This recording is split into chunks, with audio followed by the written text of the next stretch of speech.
The night was cold and dark. Slush from melting snow littered the rocky mountains and hills around the Owl Lord's stronghold of Birdhaven. Lightning flashed as freezing rain poured heavily from dark clouds above. The castle slept, and most guardsmen, scouts, and outriders had found shelter to escape the frigid air. Under the cover of darkness, a ragtag force of cutthroats, brigands, and bandits formed up battle lines a few leagues from Lord Endara's keep. At a glance, the soldiers made an unruly lot, but they were well disciplined and prepared for war. They donned red and gold mail and boiled leather. Many of them carried flagpoles with a banner flying high above, a sinister skull wearing a golden crown on a red background. In addition to the formidable force of men-at-arms, lines of crossbowmen, longbowmen, and siege engines, heavy cavalry could be seen as well, and all were dressed similar, with the same banner seen flying high above all. At the head of this formidable army, 3 figures, clad in red cloaks, looked out towards Lord Endara's castle. One of the cloaked figures was a human with long curly black hair. A giant greatsword was slung on his back, with a pink blade and a pink leather pouch attached to the hilt. He spoke to the other 2 figures. "So, the Ring of Light is supposed to be somewhere inside." The halfling amongst the 3 shook his head and smiled. "Yes, Lord Bjorn, and of course our men can kill and pillage at their pleasure while you search for it. How are you enjoying your new blade? I trust you find Wallet Buster to your liking." Bjorn tapped the hilt of his sheathed blade. "Aye, Lord Maki, I thank ye, little one. The sword cuts good.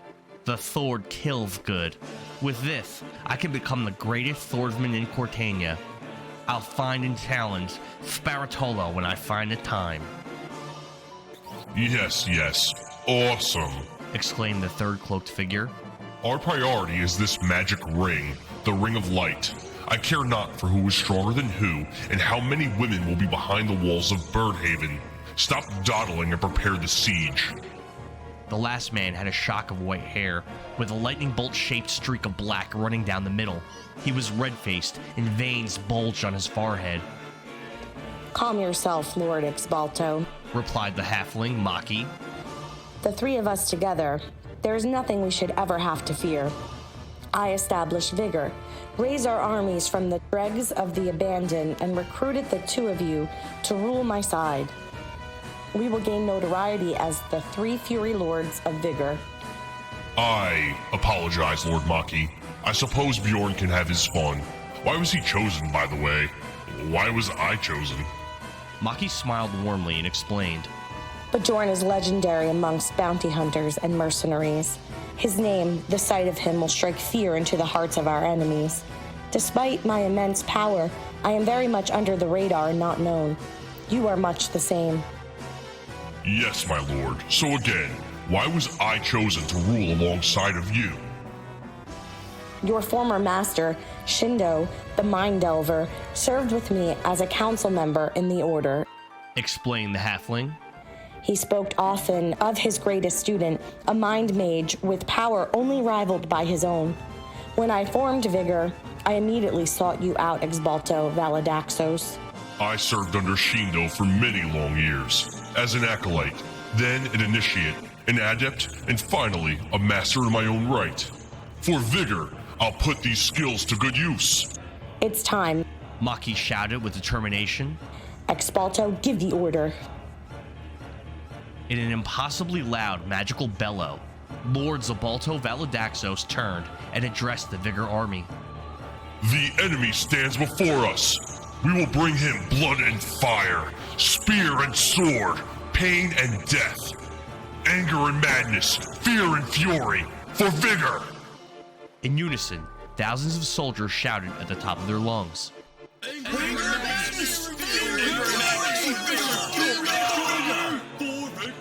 The Vigor forces marched forward towards the castle of Birdhaven.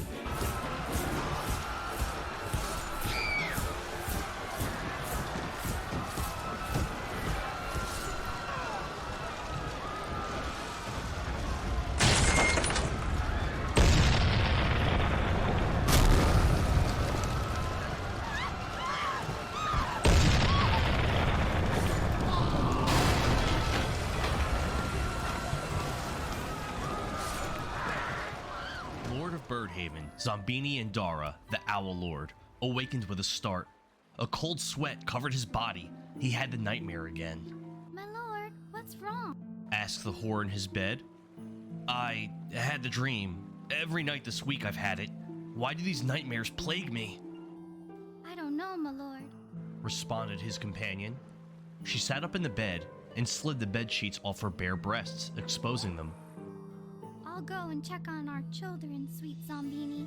I'll come right back, I promise. The woman got up and started walking across the room. She was nude and her bare feet slapped on the stone floor. Wait, Zombini said. Come here for a minute. I need you to hold me. I can't stop shaking. A sudden realization hit the Lord of Owls. This woman was not Draven's sister, the Moonronian Gems, the mother of his children. Who was she exactly? The woman turned back towards him, but her face, it looked different. It was distorted and devilish. In an infernal growl, she barked at Lord and Dara. Show no weakness or fear, Narzagon. Obey me and bring me my champion. And Dara closed his eyes, but visions poured into his head. He saw himself being born in flames besides a heavily armored black mount. He saw a glowing red gem. He watched a werewolf rip a man to pieces as his own hands restrained the poor wretch. Zombini opened his eyes and bolted off the bed, past the devil woman, down the halls of Birdhaven. His children. He must get to them before this devil woman could. As he ran past each door, each one bursted open, one after the other, showing him terrible things. Through the first door, he watched himself sneak up on a hungover elven sailor in a bar with a blade in his hand. Zombini tried to stab the man from behind, but the man was too quick for him and fought Zombini off.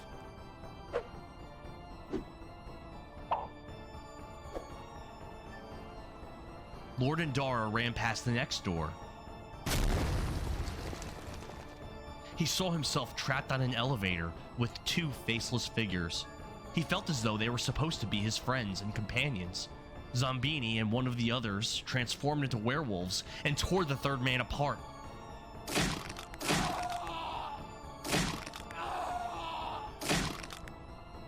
Blood and entrails covered the elevator walls, floors, and the two werewolves themselves.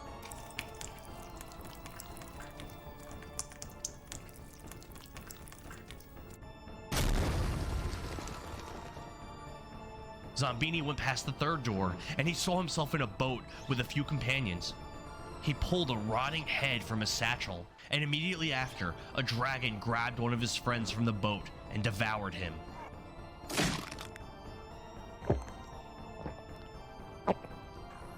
Zombini continued down the hall and peered through the next door as it bursted off its hinges. He saw a man puff out his chest and stumble towards a drow queen. The room was flooded with drow soldiers, and the queen started killing his companions. Zombini grabbed the chest-puffed man's shoulder from behind and screamed, "We have to go now!" The man turned to Indara, and the Owl Lord saw that this man had no nose, and his eyelids and mouth were sewn shut. The man flashed Zombini a hideous smile. The next door showed Zombini in a bath area of a castle. A prostitute stood in front of him and bent down to unlace his breeches. Indara grabbed her throat and started choking her. The Owl Lord had his way with the poor woman as she turned purple and died. Guards spilled into the room and cut him down without mercy.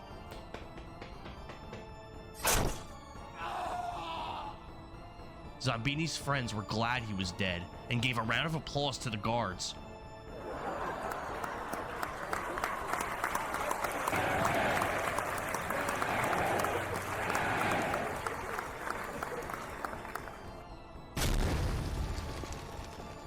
Zombini made it to the final door before reaching his children's room.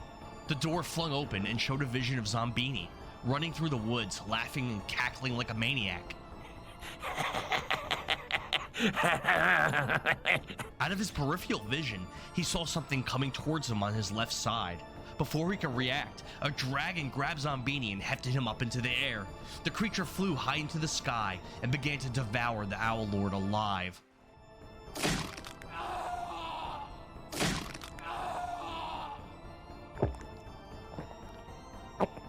He dropped his weapon while being carried off. It was an infernal-looking mace. The Devil Woman, from his bedroom, cackled fiendishly in his mind and said, Now your soul is mine. You belong to me. You will be my slave for all eternity, young Indara. Zombini finally reached his children's room and crashed through the door. His two children were sitting on the floor in their empty room. There were no furnishings, and the room had no light. Both children looked up at him. One was his natural-born daughter, the other his bastard son. Zombini had never taken a wife. Mila! Dombear! We have to go! There's danger! Dombear and Mila stared at him blankly, and in unison they responded. Who are you? We don't know you. Go away. I'm your father. Of course you know me. I'm your daddy, they replied. Mommy says our daddy is a great lord that lives in a castle. You're a frightened craven who's pissed himself. Both children pointed to Indara's crotch. Ah! Lord Indara woke up again, this time for true. The sound of small boulders and sprays of trebuchet payloads slamming into Birdhaven had awoken him from his slumber.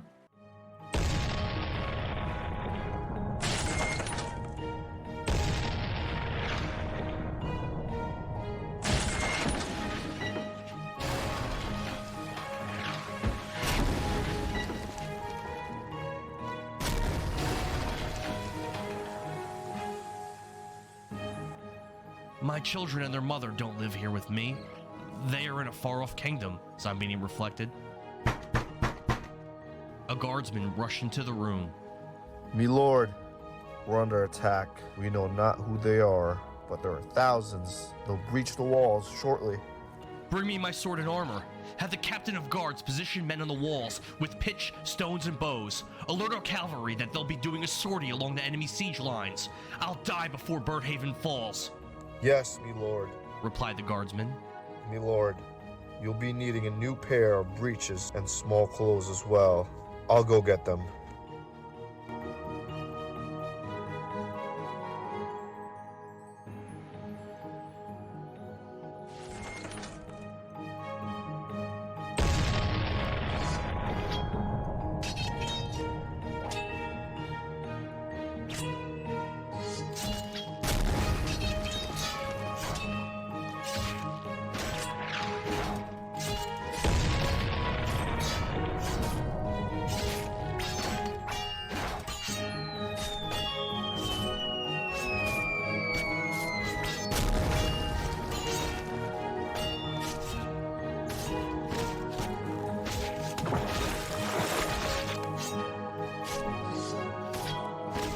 Clashing steel and other sounds of battle emanated up to the upper halls of Birdhaven. The enemy was already inside the castle. Lord Indara rushed down the winding stone steps to meet the invaders. But something outside caught his eye. He peered out the stained glass windows on the 5th floor landing near the staircase and saw his brave owlmen charging on horseback towards the enemy siege lines.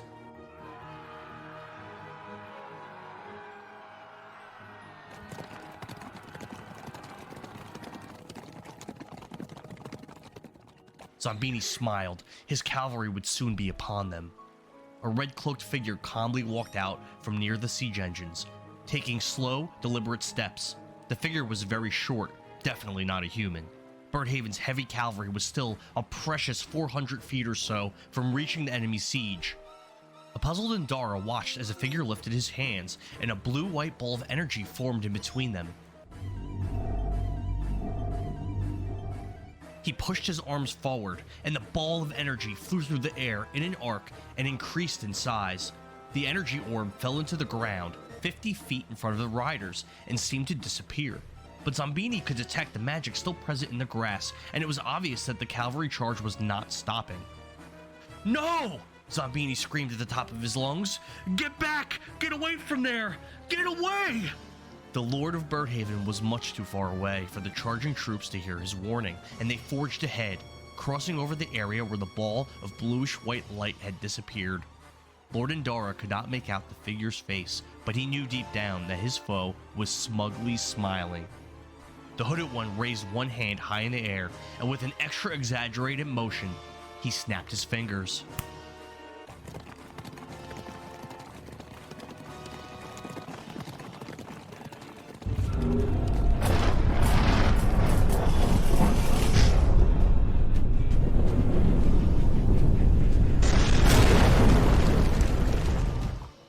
An explosion of tremendous immensity combusted from underneath the charging riders. They did not simply perish, they were obliterated. They were utterly unmade.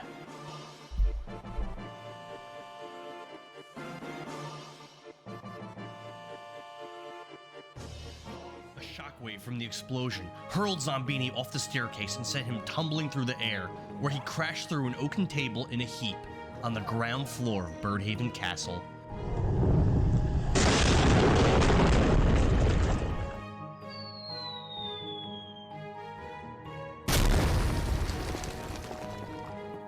Lord Indara rose shakily to his feet. Blood poured from a gash on the top of his head. Zombini clumsily reached around his sword belt in a daze and drew out his steel. He looked up and saw battle raging all around him.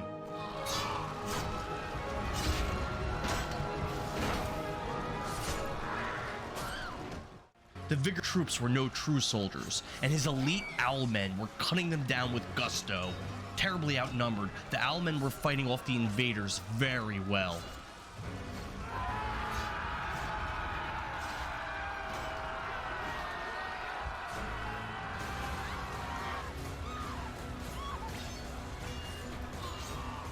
Birdhaven!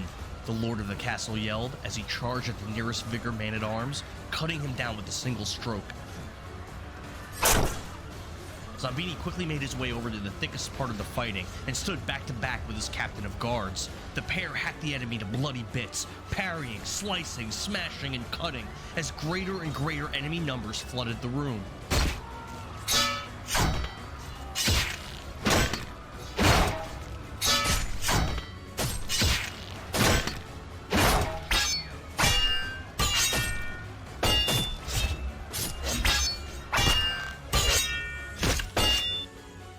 Suddenly, a booming voice sounded off from atop one of the elevated library balconies. Lord Indara looked up and saw a red-cloaked man with a red face and a shock of white hair, looking down at the main hall of Birdhaven.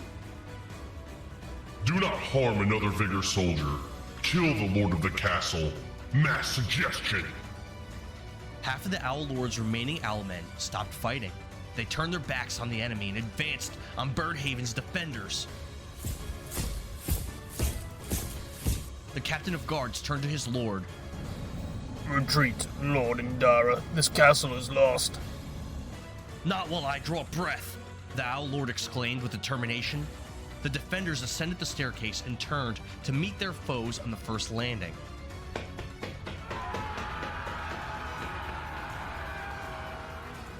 Once again, they put forth a valiant effort in fending off the enemy.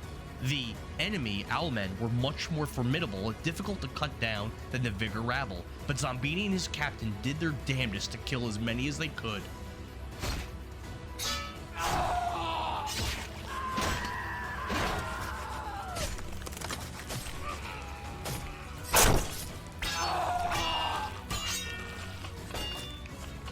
The battle raged for what felt like hours to Zombini, but reality was only a few short minutes. The advancing enemy soldiers began to thin out, and it seemed as if the castle's defenders had won the day. The captain thrusted his sword through the last Vigor soldier's visor, and the sound of his skull crunching echoed through the nearly empty chamber.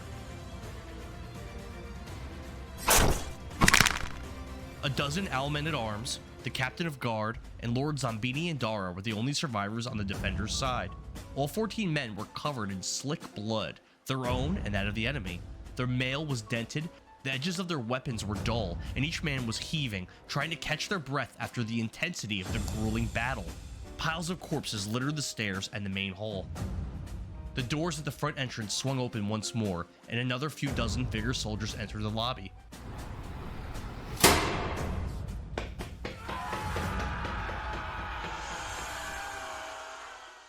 The red-cloaked man with the red face reappeared on the same balcony, smiling broadly. There will be plenty of time to search for the ring. For now, I'll enjoy the show. The 14 defenders looked to one another in resignation. The men knew that none of them would leave this room alive. Enormous owl statues were mounted high near the vaulted ceilings of the cavernous main hall, but the reign of the Owl Lord was at an end. Zombini and Dara, panting, exhausted, bruised, and completely out of breath, gave his last command as Lord of Birdhaven. We can yield and plead for mercy. Mayhaps they'll throw us in a dungeon somewhere or sell us like cattle. But we are brothers of the Owl. I won't go down as a craven. I'll fight to my last. My loyal men, my owl men, will you do the same? All said in unison, Aye! Aye! Aye! Aye! The captain nodded at Zombini and said without fear, Our swords are yours, my lord, like always. A single cloaked swordsman approached the stairwell. A man with curly, long black hair, a hideous pink scar on his face, and a slaver of drool dripping from the side of his mouth. He reached behind his back and slowly drew his enormous greatsword. The scrape of the pink blade's edge on the leather sheath created an intimidating sound. Bjorn want Cathal. Bjorn take Cathal. You and your men are too weak to stop me. Steel yourself! Cried the captain of guards as he lunged towards Bjorn. He thrusted his blade at Bjorn's chest. For a moment, it seemed the Vigor Lord didn't even attempt to avoid the attack. In the instant the blade would strike true, Bjorn moved in a flash to the captain's side and sheathed his own blade. The captain was still outstretched in a thrusting motion. He turned his head towards Bjorn, gritted his teeth, then...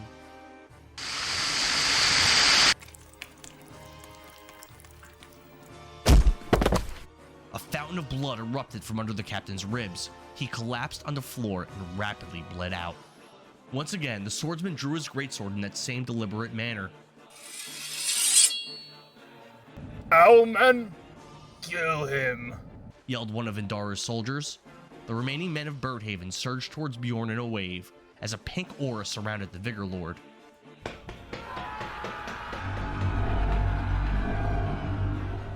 Bjorn pulled on a string attached to the pink pouch on his sword hilt, and the pouch snapped open. Pieces of pink paper floated into the air and burnt up into pink flames.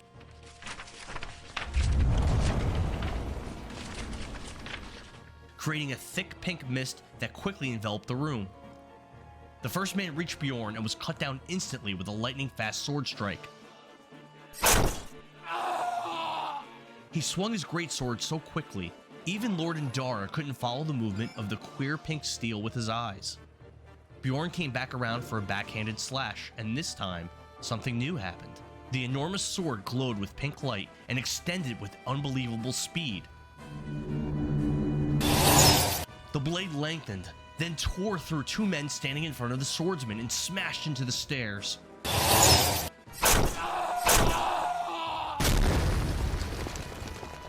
Then it continued to travel, ripping the stairs apart, sending the rest of the castle's defenders careening off the sides of the staircase. The tip of Wallopbuster's blade soared straight towards Lord Indara's chest, where he attempted to parry it with his own blade. The force of the impact pushed Zombini to the back of the staircase landing and through the glass window, shattering it and spraying shards of glass into the night sky. The pink aura surrounding Bjorn glowed even more brightly. More and more of the pink paper flew into the air and burned up.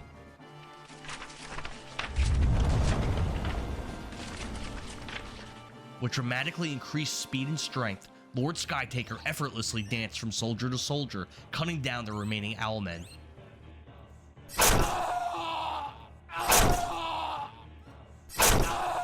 Zombini crashed on a stone pathway in the courtyard of Birdhaven, landing on a pile of glass shards. The Owl Lord's body was bleeding profusely from cuts he sustained during and after the fall. As Zombini slipped in and out of consciousness, he smelled his castle burning. Lord Indara fell unconscious as Birdhaven, his ancestral home, was put to the torch. When he slept, the nightmares returned.